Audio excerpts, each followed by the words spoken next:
Olá, boa noite, querido pais e participantes. Meu nome é Nívia, eu sou pedagoga, eu sou psicóloga, sou mãe e também sou professora. Bem-vindo ao canal Self Learning. O compromisso que tenho hoje com vocês é de apresentar o resumo e a discussão do livro da autora Isabelle. Ela é uma experiente psicoterapeuta e também autora de diversos livros sobre educação de crianças. A escolha para apresentar o resumo desta obra e discuti-la, Entendendo o Coração das Crianças, que foi publicado no ano de 1999, foi devido ao fato da autora abordar aspectos centrais referentes à educação das crianças e ter como objetivo estimular a autoconfiança nos pais, né? E também pelo objetivo aqui da aula, que é o caminho da autonomia, que essa autora também aborda. Para entendermos os variados materiais de educação feito para crianças, né, e orientações aos pais, é importante contextualizar o interesse de profissionais e também da necessidade dos pais em buscarem por esses materiais de orientação. Então vejamos, no século XX, o século passado, muitos estudiosos escreveram sobre a educação da criança, por ter sido o século chamado o século da criança, né? Então, o século XX, a atenção se voltou totalmente para a criança.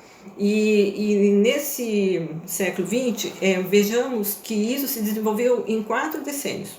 O primeiro decênio, ele se caracteriza pela atenção à instrução. Surgem os testes psicométricos, a introdução dos conhecimentos de Freud nas esferas referentes à criança, surgem os movimentos de higiene mental, os juristas seguem essas ideias correntes, criam para a juventude e posteriormente para as crianças os tribunais separados dos adultos. O segundo, né, decênio, a característica dele foi a instrução aos pais e aos educadores de como agir com as crianças. Então são abertos os centros de reeducação para os delinquentes infantis, são criadas as instituições para crianças em perigo moral, abre-se escolas especiais e também é dado uma atenção ao ensino individualizado. No terceiro decênio, trabalha então em favor da criança, né? Abre os primeiros centros de orientação infantil, que são organizados por especialistas, né? Pediatras, psicólogos, assistentes sociais, educadores, assistentes sociais, que vão definir os métodos mais apropriados de educação para as crianças, né? E aqui também começam os primeiros movimentos de grupo de orientação aos pais. O quarto decênio e o último, a gente vê então que se trabalha direto com a criança. E ele se caracteriza então, né, pela busca dos métodos e também das técnicas mais apropriadas, né, as psicoterapias também mais apropriadas para as crianças. Mas não é só referente à educação e à psicoterapia. Na verdade, esse último decênio, a criança ela torna o centro do mundo, né? Então, assim, produtos, publicidade, artigos, marketing, direcionado à criança. Então, é um século assim, que o foco está voltado para a criança, né? O que existia antes, então, do século XX, era uma metodologia adultoforma, né? A criança ela era concebida como um adulto em miniatura. O Felipe Arries é um autor que escreveu sobre a história da família e da criança. Ele traz aspectos bem detalhados de como a criança era vista na família, né? Dessa forma adulta. Então, é falado, então, o interesse, na verdade, que motivou esse olhar para a criança do século XX partiu do adulto, na verdade, né? Porque era difícil conceber o adulto sem conhecer a sua infância. Como dizia Aristóteles, vê-se melhor as coisas que se vê desenvolver desde a sua origem.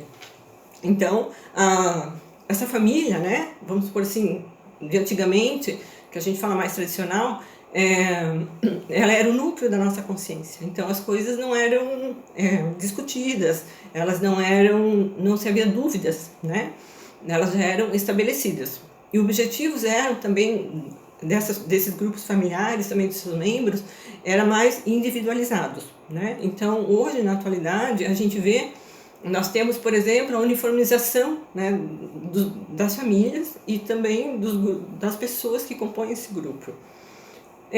Vejamos assim, os nossos jovens, né, ali as crianças também púberes, elas precisam se identificar com um grupo que se assemelha para se diferenciar dos adultos através muito da oposição. Lembrando aqui que nós adultos somos uma referência, nós somos os espelhos, né, para as crianças. Tanto as crianças como os jovens, eles querem se tornar adultos. É essa a ambição da criança, é ficar adulta. Então nós somos a referência dela, das crianças. Então com isso, o que acontece, né, quando os adolescentes eles começam a se identificar com o grupo, né? Com isso ele vai perder, em parte, a sua individualização, né? A identidade dos jovens ela tende a ficar mais precária com esse mecanismo de identificação com os seus pares. Alguns chegam a adquirir, através do seu grupo, uma identidade um pouco difusa, porque aqui acontece um movimento interessante, porque a família, ela se dá conta disso, a família está mais modernizada, então ela quer se tornar, né, os pais, os adultos, amigos próximos dos seus filhos. Então, o que ela faz? Ela vai em encontro aos filhos, ela vai em encontro a esses grupos, né, saber o que acontece lá, o que eles falam. Então, assim, eu chamo isso, né? Assim, eu entendo essa questão um pouco como a família se infantilizou um pouco, né? Ficou um pouco juvenil. E se esqueceu, né? A família esquece nesse momento que a ambição da criança e do jovem é ser adulto e que os adultos são os espelhos da criança. Por mais chato que às vezes os jovens acham os adultos, mas na verdade eles serão adultos também, né? Então, assim, a família ela se infantiliza um pouco porque ela vai é ela que vai se encontrar o grupo e não é o grupo, né, que está se espelhando, né, nesses adultos. Então aqui há um movimento, né, um pouco oposto assim. Então esses jovens eles passam, né, que estão dentro, eles passam a dependência do adulto para a dependência do grupo, na verdade, né. Então a família atual ela tem um caráter mais uniformizante, né, e menos individualizado também.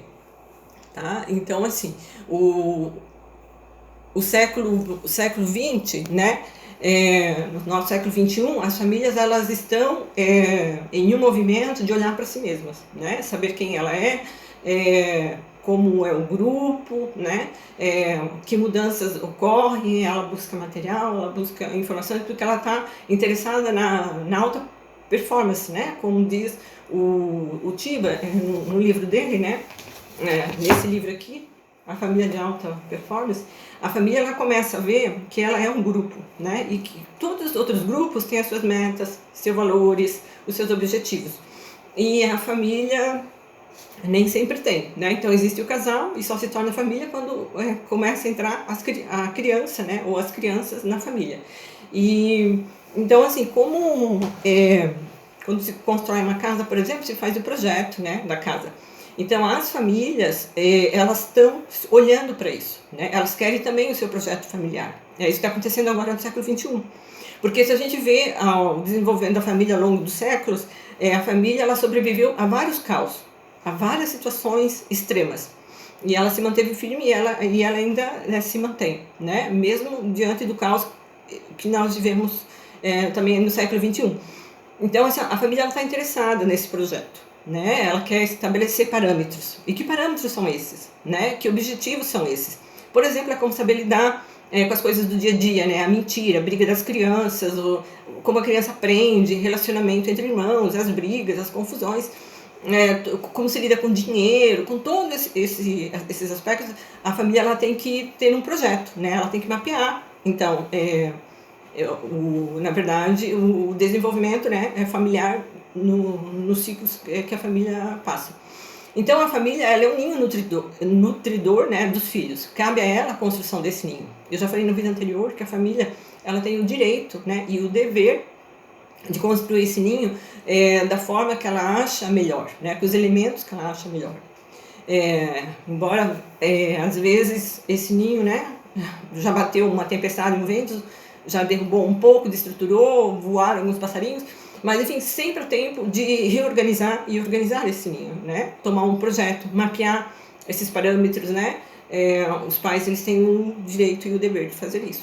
Então essa obra, né, da Isabelle, ela começa falando, né, para nós assim na primeira parte, algumas colocações, por exemplo, que nós pais, primeiro, né, temos que dar uma atenção muito importante à questão do paralela, né, assim, tanto do desenvolvimento da inteligência como do desenvolvimento